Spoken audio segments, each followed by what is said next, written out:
Si Police Lieutenant Neil Eric Gunyabo, ang PIO, Deputy Station Commander sa Tubungan PNP. Sir, mayong udto. Mayong agto sa atong tanan, no? Yes, sir. Oo, sir, dakpan nyo na ining suspect nga nagpatay sa sining dalaga, 18 anyos nga dalaga diri sa Tubungan, Iloilo. Oh, yes sir.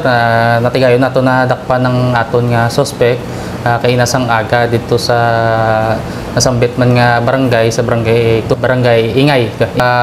Sa sige-sige naton nga pagkandak sa investigasyon alin sa guwa sang resulta sang autopsy report ni Dr. Libaken, nag-direkta yun si aton nga officer in charge, no, nga mag ano sang team para ano nato ng whereabouts ng aton suspect, kung sino aton suspect, no, ma-identify.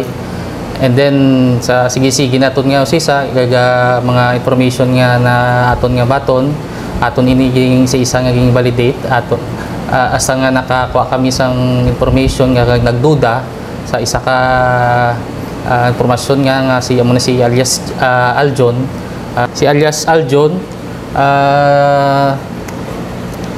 nga nakita dito sa isa ka lugar, no, nga dugi to mo man to nakita, and then wala na siya ga biyahe. Pinang edad ni alias Aljon, sir? Bali ang aton suspect, no, 33 years old. Taga barangay Ingay man siya.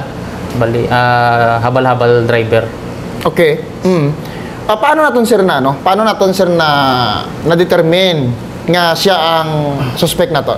Information kita nakuha, no, nga ang ini nga aton nga suspect may sang information nga panaka-naka gali sa mga balay-balay, kag usually ga sulod-sulod sa mga kwarto. Kung may mga storya man nga na why man siya naktuan, do siya ang suspetsyahan nga siya to nagsaka sa isa ka balay, kaging duging ubahan niya daw pangdalom ang isa ka bata. O why siya na na identify, kag ang ini nga insidente do na lang sa barangay, why na naging padalman bala. Kag amo to nga nagduda kami sa iya, medyo kag nag-usisa pag kami siya nga kay habal-habal driver sa sang ina nga tsimpo nga tapos ang insidente wala na sa nagwagwa. Kag tani usual yan nga, no, mabiyahe na sa tani, kag amo to nga why siya nga wala sa nakita nga nagabiyahe. And then amo to nga ging katuan namon sang team para usisaon bisigirahan. And then do na abtan namon ng iya nanay, medyo kapangalang-alang pa hasta nga gipukaw yato sa balay, kag dito nakita namon nga may mga karusa sa iyang kaliog.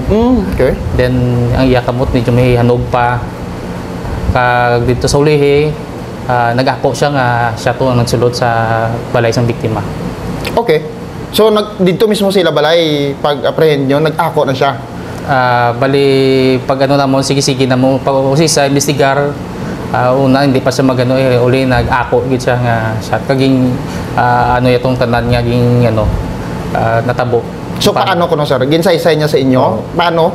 So paano kuno sir na natabo to? According sa iya, ginamonitor niya gid man ang balay sang Lunes, kag nakita niya man gani ang mga damo bayi.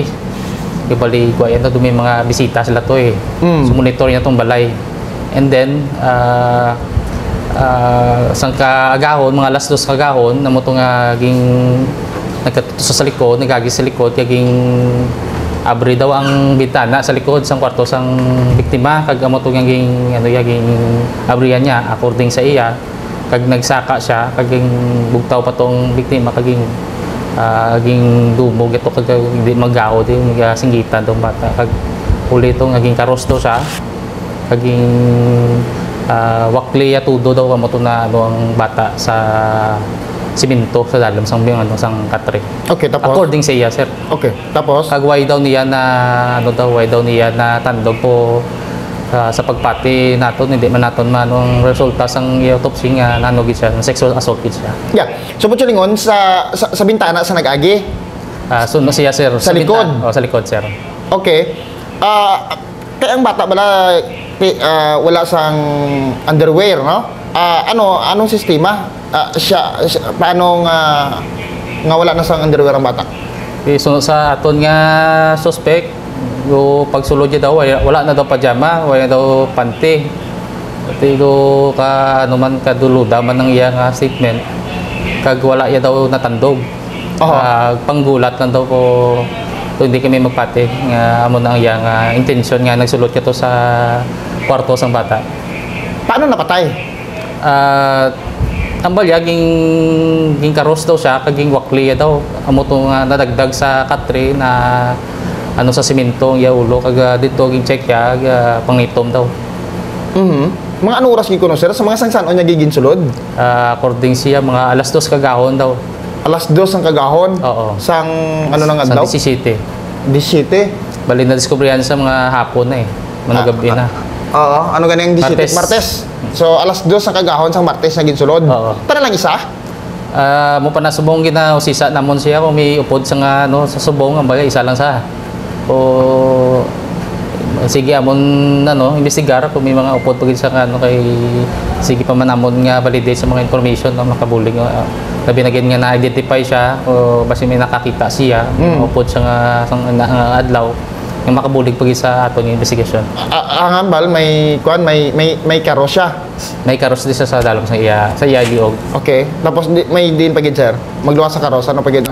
Bali siya nga kamot medyo lunano naguro na ayo naguro sa anog la. So butyo yung tuyo niya gito yung sudlon. Ati laban-laban ni tuyo yung gidya sudlon gaga abudlay man nga manggulat ka lang to siya rason. Pero ang bintana aberto? Sundo siya may abre daw nga gamay way nalak amo nakasulod sa. Okay. Kag isa pang balay way do ang kudal do sa tubang lang. So sa likod siya nagagi. Sige sa likod to do way to gawa. Wayang to sa likod eh. Wayang na to sa likod ano, wala sa pamalay. Anyway, hubog siyang matabo? Hubog siya? Ang balya ubog man daw sa. So wala nakasinggit ang bata? Ang balya nakasinggit po kung sa nanay nga ara man sa inaang compound way sakbati. O ang balsang suspect nakasinggit amo tuging tabunan niya daw sang habol daw sang baba. Okay. Tano ginadinay niya nga ng tandog niyang bata? Na-deny daw ang Kaya siyempre base sa autopsy result na positive nga may laceration ang ginatao sila which is kontra nato ti natandogin.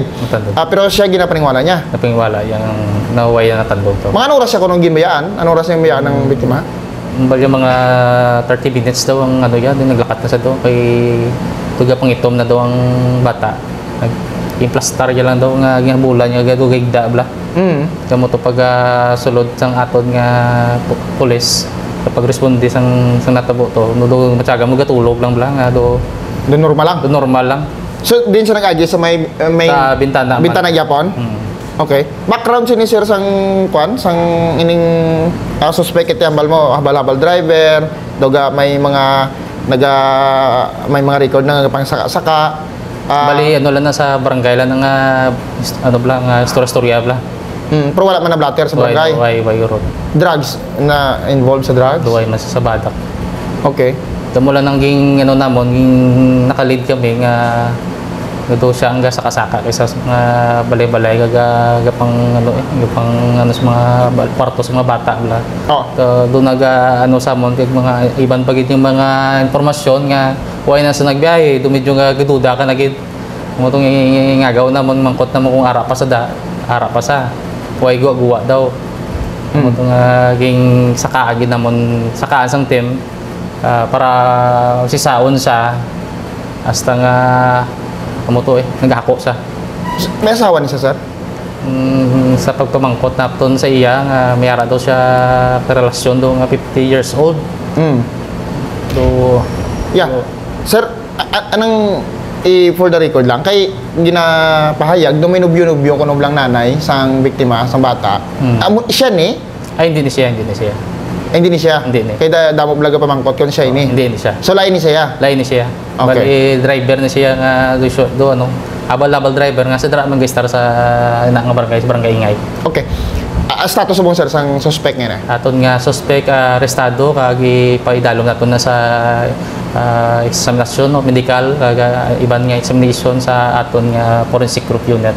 Kag preparar kita sang mga dokumento para sa filing siya ng kaso. Anong kaso sir? Laban-laban ko ron ni rape with homicide niya siya. Kay according sa result ni ni Dr. Libakin ni support. Hindi sa murder? Hindi. Why man ani karot why nasa rape why rape with murder rape with homicide usually. Okay. Okay. Naging pasalamat kita sa Ginoo no sa pag-guide sa aton sa aton nga investigasyon diri sa Tubungan and then sa aton mga pumuluyo diri sa Tubungan nga nagbulig hatag sa impormasyon labi na gid sa mga aton mga confidential informant no. Gabay nga ang inyo suporta kag operasyon ag mayo gid nga na nato ni na naklaruan nataga naton justisya ang labi na gid ang pamilya ag si alias King D. Thank you gid. Congratulations sir. Thank you.